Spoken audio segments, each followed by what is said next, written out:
मैं अरविंद ओझा, सरस्वती विद्या मंदिर inter college इटिया थो। कल हम लोगों ने 9th मैथ के विभिन्न प्रकार के चैप्टर और उनसे संबंधित बातों को सीखा।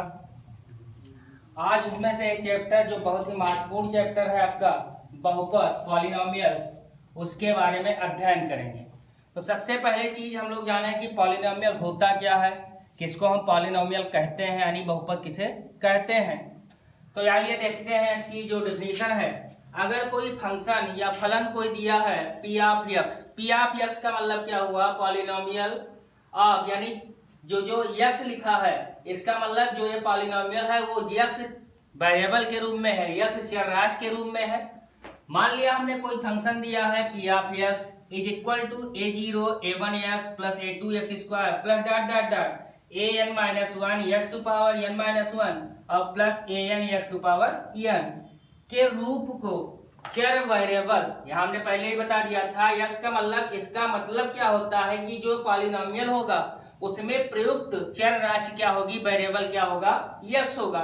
तो इस रूप के फलन को हम क्या कहते हैं, पॉलिनोमियल कहते हैं। पॉलिनोमियल का मतलब आप जानते हैं बहुपद होता है। अब इसमें हमको ये चीज जानना है कि a0 क्या है, a1 क्या है, a2 क्या है और ये n क्या है।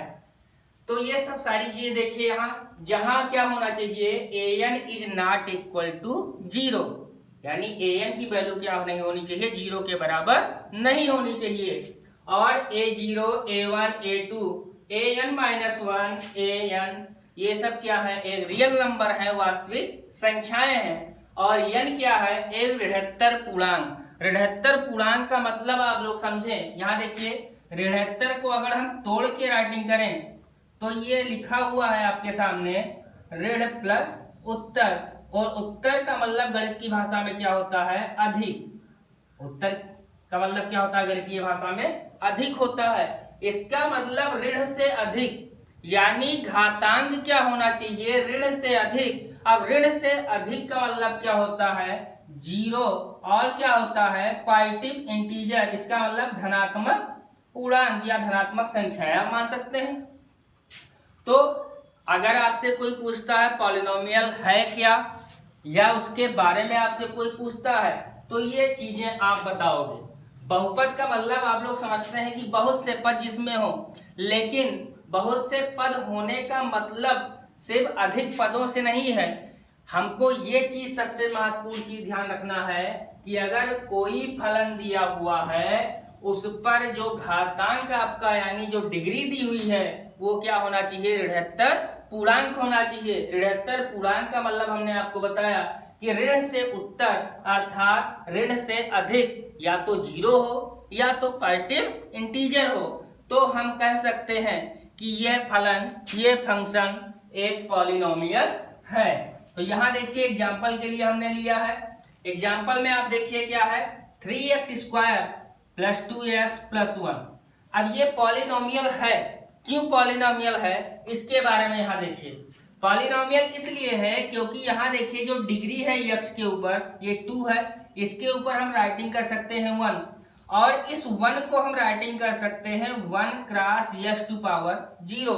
और x टू पावर 0 का मतलब आप हमेशा जानते हैं किसी भी संख्या पर अगर घातांक 0 है तो उसका मान हमेशा क्या होता है, 1 होता है। तो यहाँ भी 1 मिल जाएगा और यहाँ 1 है, 1 का मल्टीप्लाई जब हम करेंगे तो हमको 1 ही मिल जाएगा। इसका मतलब कोई अंतर तो है नहीं इस पे, यानी x टू पावर 0 राइटिंग करने का मतलब क्या मिला, हमको 1 ही मिलेगा। और 1 का मल्टीप्लाई हम जब 1 से करेंगे तो 1 ही मिलेगा, कोई अंतर आया नहीं आया ना। तो यहाँ पर हम देखते हैं मिला हमको क्या, ये पॉलिनोमियल है। पॉलिनोमियल का कारण क्यों, ये पॉलिनोमियल है क्यों, क्योंकि इस पर उपस्थित जो घातांक है चर वेरिएबल पर यानी चर राशि पर, वो क्या है, एक ऋणात्मक पूर्णांक है। तो हमें सबसे महत्वपूर्ण चीज जो जानना है कि कोई फंक्शन अगर आपके सामने दिया है उसमें उपस्थित जो वेरिएबल्स हैं अर्थात चर राशियां हैं, उसकी घात अगर ऋणात्मक पूर्णांक है, ऋणात्मक पूर्णांक का मतलब बार बार आपको बता रहे हैं या तो 0 हो या तो पॉजिटिव इंटीजर हो, तो वो क्या होता है, एक पॉलिनोमियल होता है। इसी प्रकार यहाँ देखिए जैसे दिया है दूसरा एग्जांपल अगर आप ले लें, x स्क्वायर प्लस 1 अपान x, अब आपसे पूछ सकता है कोई कि क्या यह पॉलिनोमियल है या नहीं। तो इसमें देखिए, इसको हम तोड़ते हैं। अगर अलग अलग डिवाइड कर दें तो इसको हम राइटिंग कर सकते हैं x square upon x plus 1 अपान एक्स। यहाँ देखिए एक एक्स से एक्स कैंसिल हो जाएगा और यहाँ क्या मिला, एक्स, ऊपर एक एक्स बच गया और प्लस यहाँ मिल गया 1 अपान एक्स। अगली लाइन में यहाँ आप देखिए, क्या इसको हम राइटिंग कर सकते हैं एक्स प्लस एक्स 1 अपान एक्स का पावर 1 राइटिंग कर सकते हैं। यहाँ देखिए, हर में अगर घातांक पॉजिटिव है तो वो अंश में जाएगा, तो किस में जाएगा, निगेटिव में जाएगा। इसका मतलब एक्स प्लस एक्स का पावर -1, और ये -1 क्या दर्शाता है कि इस पर, यानी इस पॉलिनोमियल, यानी ये आप जो फंक्शन पढ़ रहे हैं इसमें, इस फंक्शन में उपस्थित वेरिएबल पर जो डिग्री है अर्थात चर राशि पर जो घात है वो क्या है, -1 है, और माइनस यहाँ प्रयोग हो गया, इसका मतलब वो पॉलिनोमियल नहीं है। इसी प्रकार अगर कोई भिन्नात्मक मिल जाता है, जैसे यहाँ देखिए 3x square plus root x और प्लस 3 दिया है। अब ये रूट एक्स मिल गया, इसका मतलब इसकी घात रूट को हम क्या राइटिंग कर सकते हैं, इसको अगली लाइन में राइटिंग कर सकते हैं 3x स्क्वायर प्लस एक्स का पावर 1/2। 1/2 पॉजिटिव इंटीजर नहीं है ना, ये कहा दशमलव में, अगर आप डिवाइड करें तो दशमलव में मिल जा रहा है। और हमने आपको शुरू में ही बता दिया है कि कोई फंक्शन दिया है उसमें उपस्थित चर राशि पर जो घातांक होगी वो ऋणात्मक पूर्णांक होगी, अर्थात या तो 0 होगी या तो पॉजिटिव इंटीजर होगी। और पॉजिटिव इंटीजर यहाँ आपको नहीं मिल रहा है, 1/2 मिल रहा है, अर्थात ये क्या है, एक बहुपद नहीं है। समझ में आया ना। अगला टॉपिक देखते हैं।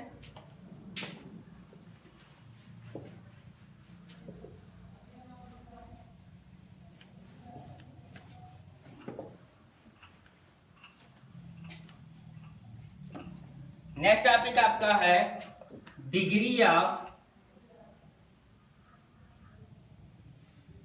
पॉलिनोमियल। इसका मतलब बहुपद की घात। क्या है, बहुपद की घात। बहुपद की घात का मतलब क्या होता है, कोई बहुपद दिया है, कोई बहुपद दिया है। मान लिया हमने 3x⁴ plus 5x³ plus 2x square plus 3 दिया, ये एक पॉलिनोमियल है। पॉलिनोमियल क्यों है, क्योंकि इसमें उपस्थित चर राशि की जो घातांक है वो ऋणात्मक पूर्णांक है, इसलिए ये पॉलिनोमियल है। अब इसमें हमको घात बताना है कि इसकी घात या डिग्री क्या होगी। तो किसी पॉलिनोमियल में उपस्थित चर राशि की अधिकतम घात को उस पॉलिनोमियल की घात कहते हैं, उस पॉलिनोमियल की डिग्री कहते हैं। यहां देखिए, इस पॉलिनोमियल में सबसे बड़ी घात क्या है, 4 है ना, सबसे बड़ी घात क्या है, 4 है, अर्थात इस पॉलिनोमियल की घात क्या हो जाएगी, यानी डिग्री क्या हो जाएगी, 4 हो जाएगी। समझ में आया। यहां देखिए, आपको बता रहे हैं, हम फिर दोबारा रिपीट कर रहे हैं उसी बात को। कोई पॉलिनोमियल दिया है, उसमें उपस्थित चर राशि की सबसे अधिकतम घात को उस पॉलिनोमियल की घात या डिग्री कहते हैं। ये आपका पॉलिनोमियल दिया है 3x⁴ plus 5x³ plus 2x square plus 3। इसमें देखिए चर राशि यानी वेरिएबल क्या है, x है, और इस पर अधिकतम घात कितना है, 4 दिया है, अर्थात इस पॉलिनोमियल की जो घात होगी, डिग्री होगी, वो क्या हो जाएगी, 4 हो जाएगी। अगर हमको लिखने के लिए दिया जाए कि किसी बहुपद की घात क्या होती है, तो आप सीधे राइटिंग करेंगे, किसी बहुपद में उपस्थित चर राशि की अधिकतम घात को उस पॉलिनोमियल की घात या डिग्री कहते हैं। नेक्स्ट टॉपिक देखिए, आपका क्या है,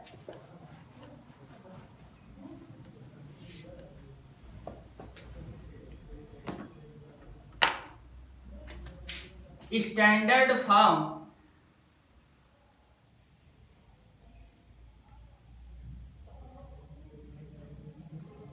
of polynomial,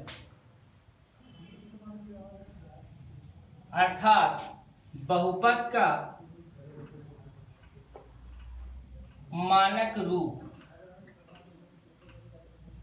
standard form of polynomials अर्थात बहुपद का मानक रूप। बहुपद का मानक रूप होता क्या? आपने इससे पहले पढ़ा बहुपद क्या होता है और बहुपद की घात क्या होती है। नेक्स्ट टॉपिक आपका है बहुपद का मानक रूप। बहुपद का मानक रूप क्या होता है? किसी बहुपद को उसमें उपस्थित चर राशि की घात को आरोही क्रम या अवरोही क्रम अर्थात असेंडिंग ऑर्डर अथवा डिसेंडिंग ऑर्डर में लिखकर व्यक्त करना ही क्या कहलाता है? बहुपद का मानक रूप। देखिए एग्जाम्पल लेते हैं। मान लिया ये दे दिया 3x⁴ plus 5x⁵ plus 3x² plus 6x³ plus 2x plus 4 ये दिया है। ये भी एक पॉलिनोमियल है। पॉलिनोमियल होने के साथ साथ इसकी डिग्री क्या हो जाएगी? 5 हो जाएगी। यहाँ देखिए जो चर राशि है इसमें सभी पर जो घातांक दिया है वो एक ऋणात्तर पूर्णांक है अर्थात ये पॉलिनोमियल है और इसकी घात क्या हो जाएगी? 5 हो जाएगी क्योंकि इसमें उपस्थित चर राशि की अधिकतम घात कितना दिया है? 5 दिया है, इसलिए ये क्या है? पॉलिनोमियल है। अब मानक रूप में हम बात करते हैं तो सबसे पहले आपको ध्यान क्या देना है? इसमें उपस्थित चर राशि की घातांक को या तो आरोही क्रम में व्यवस्थित कर दीजिए या तो अवरोही क्रम में। तो यहाँ देखिए सबसे बड़ी घात क्या है? 5 है। तो पहले इस वाले पद को राइटिंग करेंगे 5x⁵, फिर इससे छोटा क्या है? 4 है, प्लस 3x⁴ और इससे छोटा क्या है? प्लस 6x³, फिर इससे छोटा क्या है? प्लस 3x², इससे छोटा प्लस 2x और प्लस 4। यहाँ देखिए कौन सा क्रम है? घटता हुआ क्रम है अर्थात अवरोही क्रम।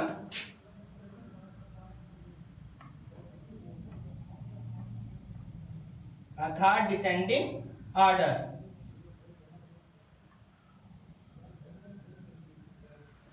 और इसी को आप इस प्रकार भी राइटिंग कर सकते हैं 4 plus 2x plus 3x² plus 6x³ plus 3x⁴ plus 5x⁵। इसको ये क्या है? आरोही क्रम अर्थात असेंडिंग ऑर्डर।